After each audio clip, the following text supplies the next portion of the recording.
السلام علیکم دوستوں، انفو گھر میں محمد آصف کی جانب سے خوش آمدید۔ آج میں آپ کے پاس ایک اور نئی ویڈیو لے کر حاضر ہوا ہوں۔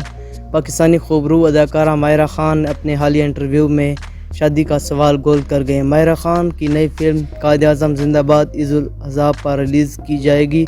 اداکارہ آج کل اس فلم کی تشہیر کے لیے کافی مصروف ہیں اور مختلف شوز میں شرکت کرتی دکھائی دے رہی ہیں۔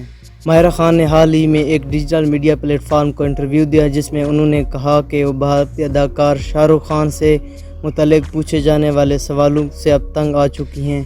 انہوں نے کہا کہ وہ بھارتی اداکار امیتابھ بچن اور پاکستانی اداکار نعمان اعجاز کے ساتھ کام کرنے کی خواہشمند ہیں۔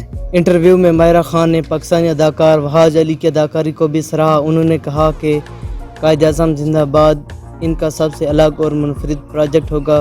شادی سے متعلق پوچھے گئے سوال کا جواب گول کرتے ہوئے ماہرہ خان کا کہنا تھا کہ میرے خیال سے میری شادی کا مجھ سے پہلے آپ کو پتہ ہے۔ یہ تھی آج کی ویڈیو اچھی لگے تو لائک کیجیے، اپنی رائے کا اظہار نیچے کمنٹس باکس میں کریے، اور اگر آپ ہمارے چینل پر نئے ہیں تو چینل کو سبسکرائب کر دیں اور ساتھ بیل آئیکن کو کلک کر کے آل پر کلک کریں تاکہ آپ کو ہر قسم کی ریلیٹڈ انفارمیشن کا نوٹیفیکیشن ملے سب سے پہلے۔ اسی کے ساتھ دیجیے اجازت، خدا حافظ۔